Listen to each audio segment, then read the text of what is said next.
Welcome back to Ka Hui Ho'olauna. When people think about the North Shore, they think about spectacular beaches, tasty shave ice, and great waves. But it's also a sacred place full of culture, history, and even ancient heiaus. A heiau is commonly known as a Hawaiian temple. A sacred place of worship, Hawaiians would gather in such a place to pray for good weather or success in war. When the missionaries arrived, many heiau were destroyed or abandoned.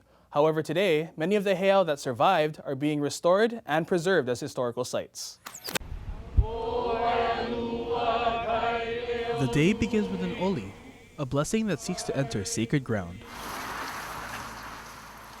From the shore, it's a short walk to Kupopolo Heiau, one of the most significant ancestral sites on the North Shore. 5 years, 10 years, can be like, okay, I know exactly what this person was talking about. This field school is the first of its kind on Oahu, and it's funded by a nearly $250,000 grant from Kamehameha Schools. Professors James Bayman and Tai Tengon were the recipients of the grant, and they brought in Professor Wendy McElroy to be the lead instructor. We're trying to teach the students a lot of different aspects of archaeology. So survey and excavation are the main ones. We also did photography, so they took pictures with the digital cameras. Maybe from this green part. Anthropology senior Nate Garcia is excited to learn these techniques hands-on. To me, the biggest thing, I think, if I were to say like what I was getting out of it, it would probably be the GIS, or at least the mapping portion of it. And you need the help of like a university to do that.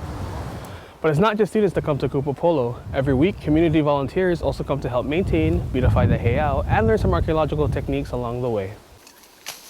These volunteers work alongside the field school, clearing vegetation and giving students a chance to become teachers as well. I may be giving back a little bit to the island and to the students, but I feel like I'm getting a lot more. What great thing to do on a Saturday morning, but be outside working, get all dirty, and have a good time.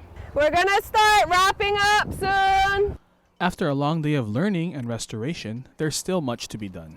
But all the participants believe that their work at Kupopolo is important, bridging the past to the present to preserve the future. The field school will be on the North Shore for at least 2 more years. Their findings will help Kamehameha Schools make future decisions about stewardship of the Aina.